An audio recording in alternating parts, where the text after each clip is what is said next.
Welcome. I would like to welcome you to another episode of the Unpopular Podcast. This is the man, the myth, the legend, Jalen Hunter. And if you do me a favor, please subscribe to if you're listening. Please subscribe to if you're watching. It definitely means a lot to me.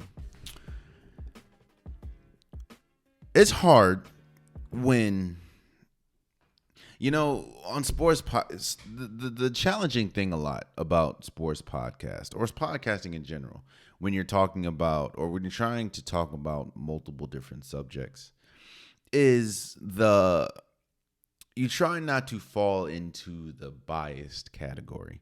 Because, I'm a sports head. I'm a sports fan. I watch sports. I'm a basketball head. It's hard. It's hard for anyone to not put their biases in anything on their opinions because it's their opinions. Like, it's hard. I'm sure it's hard for Stephen A. Smith not to be biased about the New York Knicks. It has to be. He's so rooted in the New York Knicks. You see how he be going off and everything about the New York Knicks. It's hard for Magic Johnson to not be biased about the LA Lakers. You can say the truth about them, but it's hard not to be biased. And why did I start off with that, man? So we all know, everyone that listens to the podcast, everyone that knows me, knows that I am an avid, die-hard North Carolina fan. So, the joy I felt, beating Coach K in his last home game, then beating Coach K in the Final Four to make it to the national championship, I was elated. I was ecstatic. I was a fan, and it was fun. But with that being said, let's start. Let me start by saying congratulations to the Kansas Jayhawks for winning the national championship, beating North Carolina 72-69. Let me first dispel some things before I really get in depth with this game. Yes, North Carolina was dealing with injuries. Amano Baycock, he left the end of the game, which I do think it affected the end of the game, but I don't think that affected the entire game. Puff Johnson got hit in the stomach and he was throwing up. Caleb Love twisted his ankle. It was a lot going on from an injury standpoint from North Carolina side. However, I'm hearing a lot of people, or I'm looking at a lot of people and saying that injuries was the biggest reason that North Carolina lost the game. As a North Carolina fan, let me be the first to say injuries was not the reason that North Carolina lost this game. Let's talk about the first half first. North Carolina came out blazing. Well, actually, they came out struggling. I think it was like 7-0 before they even scored. And then, Brady Manning started going crazy. Amano Baycock, they started, Kansas started getting into foul trouble early. And North Carolina built a 16-point lead. If you remember the Kansas-Miami game, you remember that I think Miami went into halftime with like a 6 or 7 point lead or something. And just like that, Kansas ate that lead up and destroyed them. So I know that Kansas had the ability. Like I was excited watching the game. I'm going to talk about my personal feelings during this segment or how I felt about watching the game. I was confident that we were up. It was like 40-25. I was confident we were up at halftime, but I understood. I just saw Kansas erase a 6 to 7 point lead. Well, I know 15, 16 points is not 6 or 7, but I saw Kansas wipe out a 6-point lead in a span of two minutes. In fact, not only did they wipe out a 6-point lead, they were up by like 15 in like 3 minutes.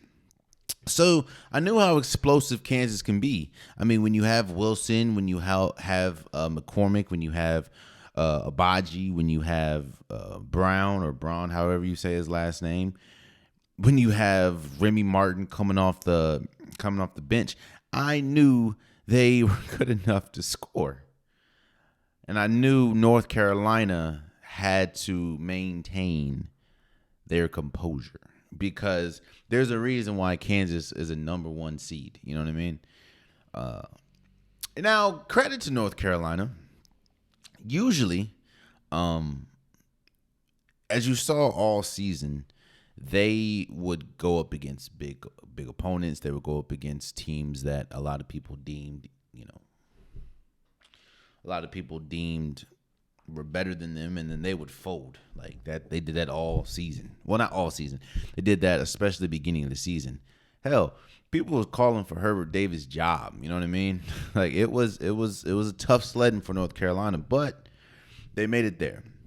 I say all that to say the second half of the national championship is exactly, and this is honestly the biggest reason why Kansas was a number one seed is because they understand adjustments. They understand how important adjustments are. They were able to adjust. And with them adjusting, they became the first team in NCAA history to be trailing by 16 or more points and come back and win. Now again, I do think that injuries played a big part at the end of the game. Armando Baycock, he retwisted his ankle.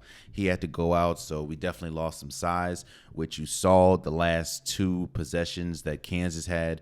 McCormick, Brady Manning had to guard McCormick, which is a definite mismatch. You talk about size, and McCormick was able to get two hook shots on Brady Manning. But it was all about adjustments. That's exactly what we saw. Kansas not only adjusted their defense, but adjusted their offense. In the first half, they were really taking nothing but threes, and it wasn't like nobody was hitting. Nobody was hitting. I know Abaji hit like the first three of the game, and then that was it. But outside of that, nobody was hitting. I mean, if you really look, Kansas as a team went 6 for 17 from three, and it was honestly Remy Martin hitting, I think, like 4 of them in the second half. Now North Carolina didn't do no better. They were 5 for 23 from three, but even still, Kansas showed why they were a number one seed, and shouts out to them. That first half was looking bleak, but this the second half they came and they beat North Carolina 47-29 in the second half. I mean, you let a team score 47 points in a half, you're going to lose. But shouts, and I guess I'll put my bias hat on. Shouts out to North Carolina, man. They definitely, again, they're an 8th seed. I think that's like the 5th time or something that an 8th seed has ever been in the national championship or something. It's rare, and they deserve to be an 8th seed. They didn't have the greatest season, but they came on late. They have nothing that I can't. It's hard to say they have nothing to hang their hat on because they were up 16, and their best players didn't really like Caleb Love. He was 5 for 24, 1 for 8 from three. Brady Manick was 3 for 6 from three, but I think most of that's I think 2 of the 3 threes he made was in the first half. Armando Baycock was 3 for 13. He did go 9 for 13 from the free throw line though. Yeah, man, it's North Carolina is not a deep team, so you're gonna play 6 to 7 people, and they played 1, 2, 3, 4, 5, pretty much 6 because McCoy came in for 2 minutes left. So, shouts out to Puff. He had like 11 points, and Puff Johnson, the throwing up dude, he had 11 points. But yeah, man, shouts out to Kansas. They were the better team, especially in that second half. And shouts out to Bill Self. Shouts out to the Kansas City Jayhawks for winning the national championship. It sucks to being a North Carolina fan, watching them just it. It wasn't as bad as, well, let me say this. It was a different feeling for when Baylor was coming back. So when Baylor was coming back, it was just a sense of like, yo, what the hell are we seeing? Like, what are we looking at? Like, how? And you could understand why Baylor was coming back against North Carolina because, Brady Manning just got ejected. Caleb Love fouled out. It was only one pure ball handler on the floor, which was R.J. Davis. And Amano Baycock, I think, had like 4 fouls, so he couldn't be aggressive. And Baylor was a number 1 seed, so you just saw their number 1 seedness rise to the top. The problem is the free throws and late game situations did Baylor in. And North Carolina was able to overall overcome the run in overtime. Watching North Carolina squander a 16-point lead,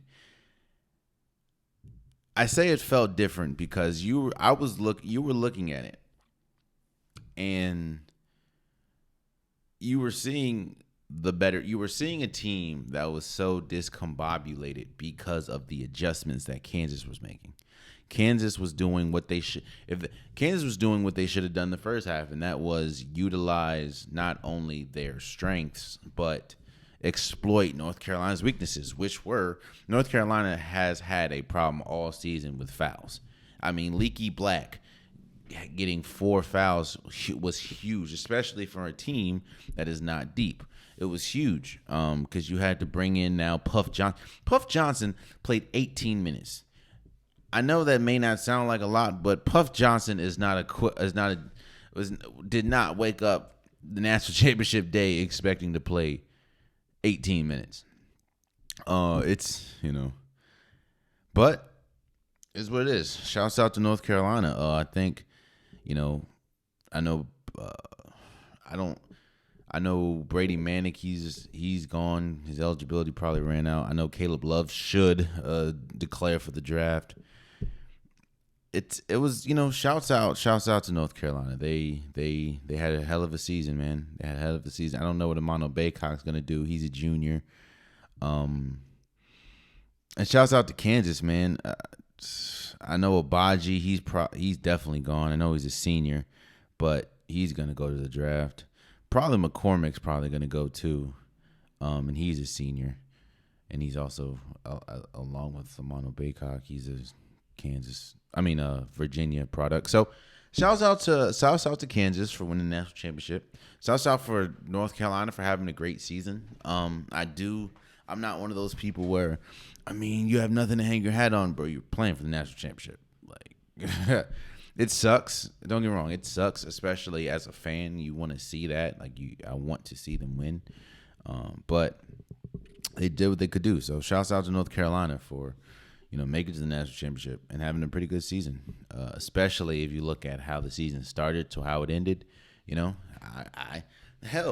were doing when I had Carl, Tykira, and Jasmine on when we were doing the predictions.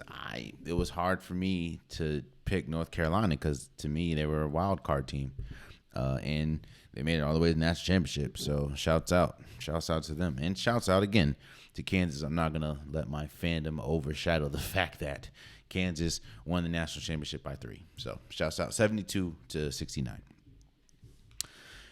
And moving forward, man, we talk about adjustments. Shouts out to the South Carolina Gamecocks for beating the UConn Huskies in the women's national championship. They beat them 64-49.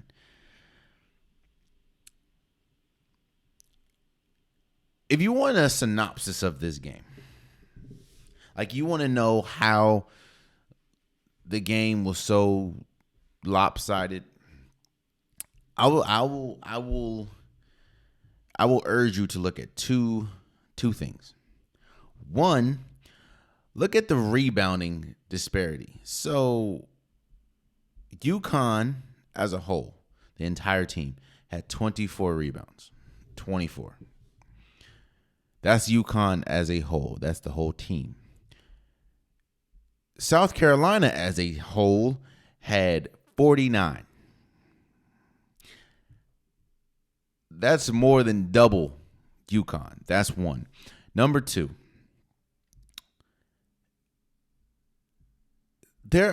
coaches aren't going to tell you this.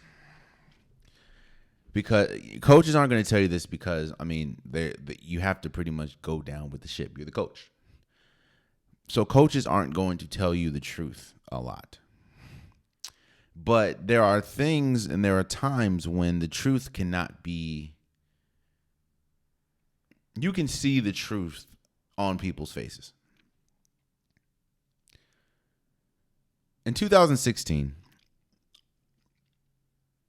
Cleveland was playing Golden State in the NBA Finals. Now, this was the first year Golden State was together. The height of the, Steph Curry, KD, Draymond, Clay, Andre Iguodala. This was the team, and they were playing against the Cleveland Cavaliers. You had LeBron, Kyrie, Kevin Love. And it was very apparent that it doesn't matter what Cleveland did. You're not beating this Golden State team. The Golden State team was completely healthy. JaVale McGee was going crazy. You just weren't beating this team. Now, as a coach, you're not going to say that to your team. You're not going to say, yo, there's nothing that we can do, because you're not supposed to do that. But if you look at Ty Lue's face, every time Golden State hit a big shot, every time Golden State went on a 5-0, 6-0, 10-0 run, and you look at Tyronn Lue's face, or Ty Lue's face, and if you even listen to some of his post game and how relaxed he felt, or relaxed he came off as. You know why that is? Because he knew there's nothing that my team can do to win this series. Nothing. Yes, we have LeBron. Yes, we have Kyrie. Yes, we have Kevin Love. But they have Steph. They have KD. They have Clay. They have Draymond. They have a slew of incredible players. There's nothing that we can do. Why did I bring that up? Go look at the highlights go look at the highlight tape of the women's national championship, and look at Gina Auriemma's face. Gina Auriemma, the coach of UConn Huskies. Go look at his face. Go look at his face and listen to his tone when he had the interview, the little break interview that he had. I think it was after the first quarter. After the first quarter, listen to his tone and look at Gina Auriemma's face. He knew that there was nothing that UConn could do. They were outmatched. They were the lesser team. Now, yes, going into the national championship, UConn had a history of, Gina Auriemma had a history of being 11-0 in the national championship. UConn has had some incredible names, from Sue Bird, Diana Taurasi, Maya Moore, Tina Charles. They've had Brianna Stewart. They've had some incredible pieces. But that did not matter. That did not matter come this national championship, come national championship number 12. Because while, yes, UConn had an incredible road. They beat NC State. They beat some tough teams. And you have Paige Beckard, you have AZ Fudd, you have Westbrook, you have Edwards, you have some really good pieces. But when you look over at South Carolina and you see Aaliyah Boston, who is one of the most dominant players we've seen in years, when you see Beal, who didn't even have a good game but had an incredible impact, Zia Cook, who got benched the game before and came in and had 11 points, 5 for 13, 5 rebounds. Then when you see the senior, Destiny Henderson, her last game of her college career, dropping a career high 26 points. When you look at all that, and then you look at the fact that they were dominating. There was, UConn made some runs. UConn cut it to like 5 or cut it to like 6. But they could never get over that hump because South Carolina was just that much better. And like I said before, you look at the rebounding, they doubled them, more than doubled. South Carolina more than doubled UConn in rebounds. And then you look at Gino knew they had no chance. Now, I'm not saying he didn't know that going into the game. But it was very quick and very apparent that you knew, oh, this South Carolina team this is a different level. Like there's UConn and then there's South Carolina. And it's funny, man. Going into the game, going into the tournament, one of the biggest, I guess, knocks on South Carolina was, and Tykeara Carter, shouts out to her again, she said it when she came on the podcast. She said, teams know one of the biggest problems, or one of the problems that South Carolina can run into, is they have a problem keeping leads. A lot of times, their offense kind of stutters and that kind of affects their defense. And Zia Cook and Destiny Henderson start taking wild shots, and teams are able to come back. They lose a lot of leads. Now, with all that being said, they still only lost 2 games, but one of the 2 games that they lost big leads. So you'd think to yourself, okay, if you can just keep it close, you have a chance against South Carolina. And like I said, UConn, they were down 15, 16, and they were down 18 at one point, and cut it all the way to 6, cut it all the way to 7, and nah. Again, South Carolina was just methodical, and they were bigger, they were stronger, they were better. Like, think about this. 1, 2, 3. 3 players on South Carolina had over 10 points. And those 3 players were the 3 players that you would expect: Aaliyah Boston, Zia Cook, and Destiny Henderson. And Destiny Henderson, who played 34 minutes, had 26 points. One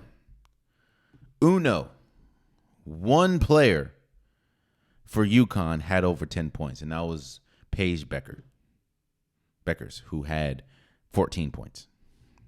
Aaliyah Boston had yet another double-double, 11 points, 16 rebounds, 2 blocks. It was just, shouts out to UConn. They're going to be great. AZ Fudd, I think she was dealing with an illness. They're going to be great. Paige Becker's going to come back. They're going to be good. They're going to be extremely good. A lot of these players are coming back. Shouts out to UConn. But also shouts out to South Carolina, because they're going to be good too. They asked Don Staley, who's the head coach of South Carolina, about the whole dynasty question. And, they asked, is this the start of a dynasty? Again, this is the second national championship in 5 years? I think they won in 2017. And then just now, so the second one in 5 years. Like, they asked, is this a dynasty? Or is this the start of a dynasty? And I honestly think it could, because of how good Don Staley is as a head coach. Don Staley is a great head coach. Don Staley will go down as one of the greatest head coaches in college basketball history. She belongs now, of course, her title acumen isn't up there with Gino Auriemma's, isn't up there with, some of the greats. And I don't think it would get to that. I don't see her winning 11 national championships.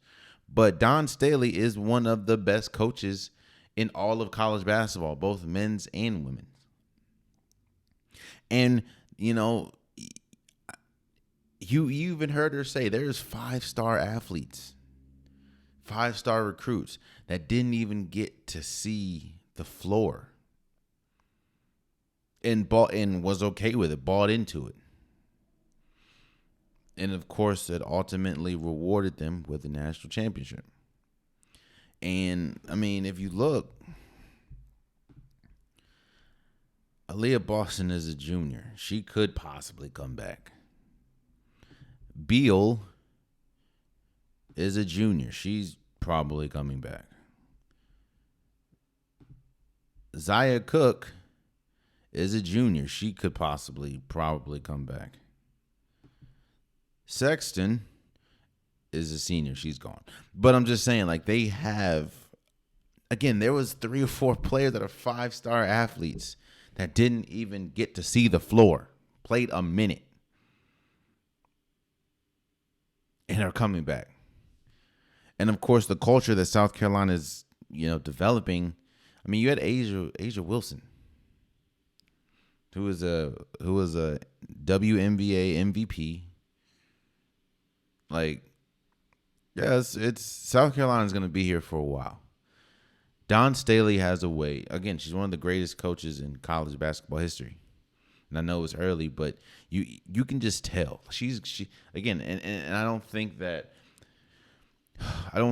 she's gonna win as many championships as Gina Oriama. I don't think that she's gonna, I don't think she's putting 11 championships on her belt. But she is 2-0 right now. And I think they have like one of the best, if not the best, recruiting class coming in next year. So, shouts out to South Carolina women. Shouts out to the UConn Huskies. And shouts out for college basketball. I think, especially women's college basketball. I mean, this was a great year for college basketball. On the men's side, I think this was the most parity that we've seen ever. I mean, again, you had a number 8 seed in North Carolina go up, you had number 8 seed North Carolina go to the national championship. You had Kansas, Blue Bloods. You had St. Peter's upset Kentucky. You had and Purdue. You had Arkansas, which I think from what I saw, if I believe, I think they were like the number 1 projected team next year. You had Baylor. Like this was a great year for college basketball. And on the women's side, South Carolina, UConn, you had Louisville, you had NC State, Creighton upset some people. Maryland, shouts out to Ashley Owuzu. She's hitting the transfer portal from Maryland. I wish nothing but the best from her. But, this was a great year for college basketball. And, it's congratulations to South Carolina Gamecocks and congratulations to the Kansas Jayhawks for both winning national championships. So, moving forward, there's a couple of names, and last episode, I gave my top 10 teams after free agency. Now, of course, free agency is not completely over. There's still some big names out there. You still have like Tyrann Mathieu, Jimmy G, Jarvis Landry, Odell Beckham. You still have some big names. But I gave my list on the teams that I think are the top 10 with moves that have already been made. Or not just teams, transactions. You know what I'm saying? Like, who was the biggest transaction, this, that, and the third. So like I said, there are still some names that are free agents. And I'm going to give my best landing spot for them. I don't. Of course, they can go somewhere else. I don't know exactly where they'll go, but I'm just giving my best landing spots for them. Let's start with Tyrann Mathieu, who, of course, was on the Kansas City Chiefs. They picked up Jordan Reed and essentially let Tyrann Mathieu walk. Now, Tyrann, you heard reports saying that teams are kind of fearful or they think that he may have lost a step. Now, you can look at Kansas. You can actually look at look at Kansas City Chiefs game against the Bills and how they were Gabriel Davis was destroying the secondary. You can look at that and say that was Tyrann Mathieu right there. Not because him being out, it just Tyrann Mathieu was a huge piece for the Kansas City Chiefs, and I think that he's still a great player. So where's the best landing spot? In my opinion, he needs to go to a place where not only does he have free autonomy, meaning that he's able to make decisions and he's able to be a big cog. But I think he wants to go to a win now. So most of these players want to go to a win now situation. But you want to go to a place that needs a safety. Tyrann Mathieu is still one of the best, if not the best safety in the league. And you want to go to a place that needs a safety. I say you go to the Steelers. Now, the Steelers, the Steelers are known for their defense, clearly. They're known for, now this new iteration of the Steelers is definitely, no, let me say this. The Steelers have been defensive heavy forever. It's just when you have Big Ben, when you have some of the great offensive players that they've had, their defense kind of gets overlooked, but it's always been defense first. And if you look now, you have Cameron Hayward, you have TJ Watt, you have Minkah Fitzpatrick. I think that Tyrann Mathieu is he still good enough to be the best player on defense? No. I don't unless you go to like a garbage team. But I don't think he's good enough to be the best player on a defense. However, I do think that he will be in a very important piece to any team, and I think that the best team and fit for him would be the Steelers. You pairing him next to Minkah Fitzpatrick, like I said, in that backfield, and I think you're probably going to lose Joe Hayden.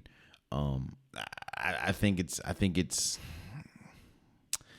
be tough. So I think Tyrann Mathieu I think his best landing spot would be Pittsburgh. Julio Jones. Now, to me, this is kind of simple because we've heard it. That's all. There's only really one team. No, let me not say that. I think there's two answers that can be right for Julio Jones.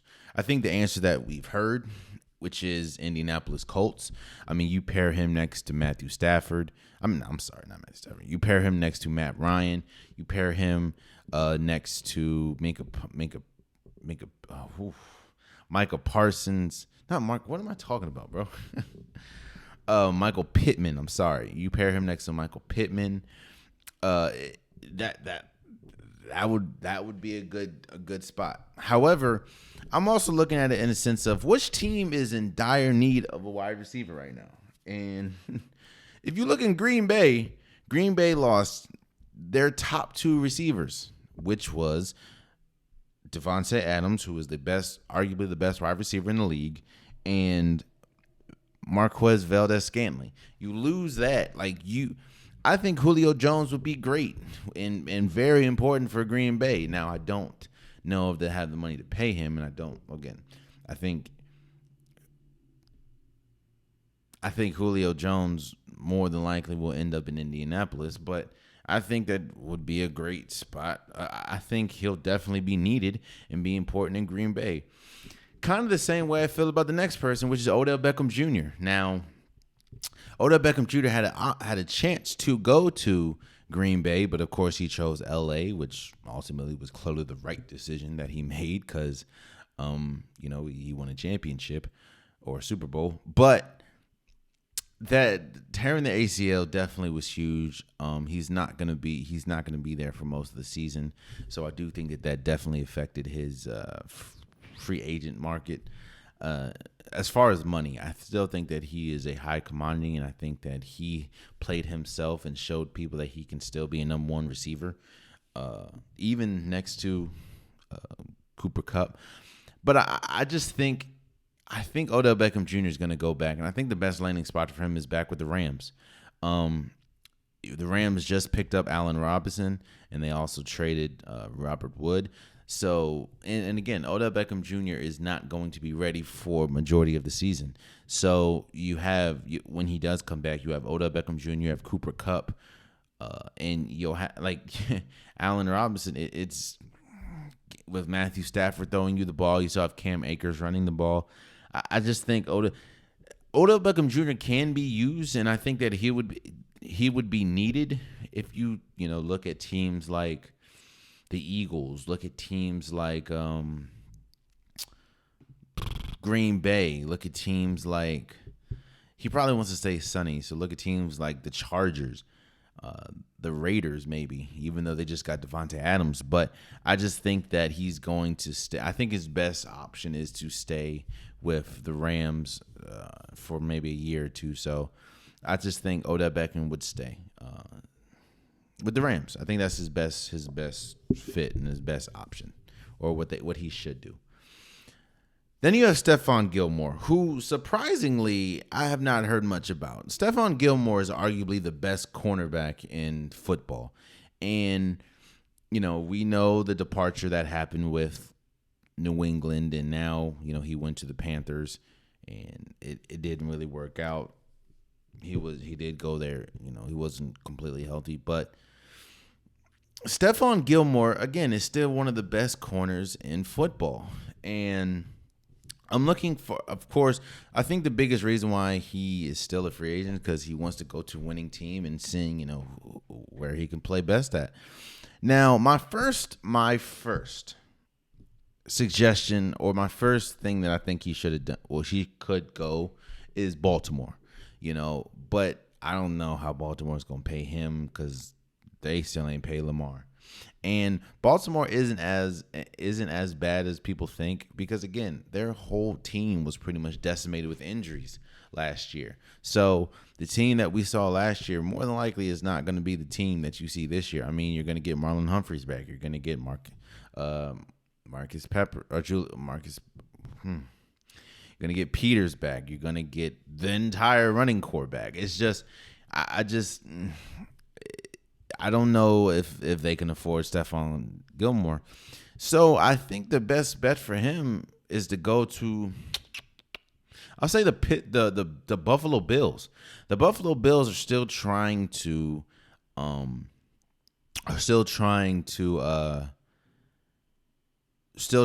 build that Super Bowl team. I mean, you have the pieces. They just got Von Miller on defense. I know they lost Lovey Wallace, but you can pair Stephon Gilmore on the opposite side of Tre'Davious White. Like, come on now.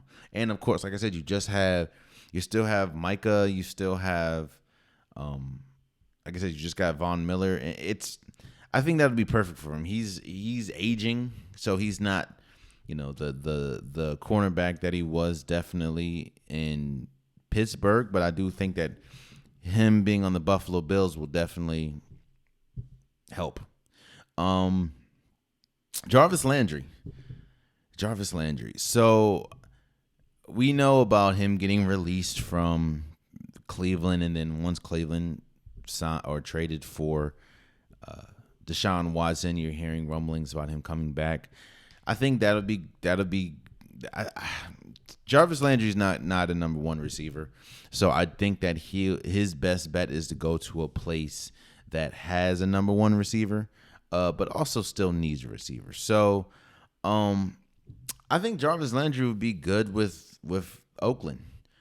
Not Oakland, Vegas. I mean, you pair him up. Think about it. They could have Devontae Adams, Jarvis Landry, Hunter Renfrow, and Darren Waller. More the merrier. You know what I mean? He could go back to Cleveland, of course, because Cleveland definitely would need him, even though they did just get Amari Cooper. But again, Amari Cooper's a number one. Jarvis is not a number one. I think it could fit. It's just, are you going to pay? I mean, you did just release him. Are you going to pay Jarvis what he wants? But I do think that going to Vegas would be good for Jarvis Landry. So I have him, Vegas. And Jimmy G. I guess this is where we'll end. And Jimmy G. That shoulder injury or shoulder surgery definitely hampered his value, and I think they might cut him because I don't think that they can start the season with Jimmy G on the roster, especially with, pretty much putting all their baskets in the tray. I mean, what's his name again? Oh, damn. I just don't think that they can. I don't think that they can. He's been on the trade block for a minute, honestly, even after a Super Bowl appearance. I just the question is, where can Jimmy G go and be effective? Where can Jimmy G go and they? He's gonna have to. You're gonna clearly have to trade him. Who can use a quarterback right now, man? Who's a desperate? Maybe the Houston Texans. Maybe the Houston Texans. Yeah, because if you look, I thought Indianapolis Colts was an option. It's not anymore. Maybe the Atlanta Falcons. The Atlanta Falcons could be no, because they just got Marcus Mariota. Yeah, man. The market for Jimmy G is definitely the market for quarterbacks has definitely dried up unless that you're a top quarterback, which Jimmy G is not. Um, yeah, maybe Houston. Maybe Houston, but I don't know because Houston's probably going to try to draft a quarterback or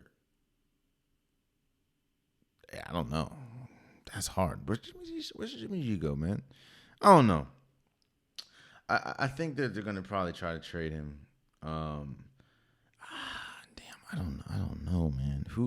Which team needs a quarterback that didn't already just get a quarterback? Because again, the market was wide open for maybe Seattle. I mean, if I was Seattle though, I would try to go get Baker Mayfield, but I don't know what the hell Seattle's trying to do. Because all you're hearing now is DK going to stay, or they're going to try to trade him after you trade, Russell Wilson, after you trade or let Bobby Wagner walk. I don't know, man. I'm going to say maybe either Seattle or Houston. That's where I can see. That's where I can see.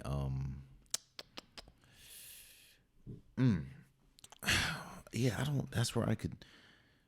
Maybe Detroit. No, because they have Carolina. No, because they're gonna probably draft a quarterback. I don't know.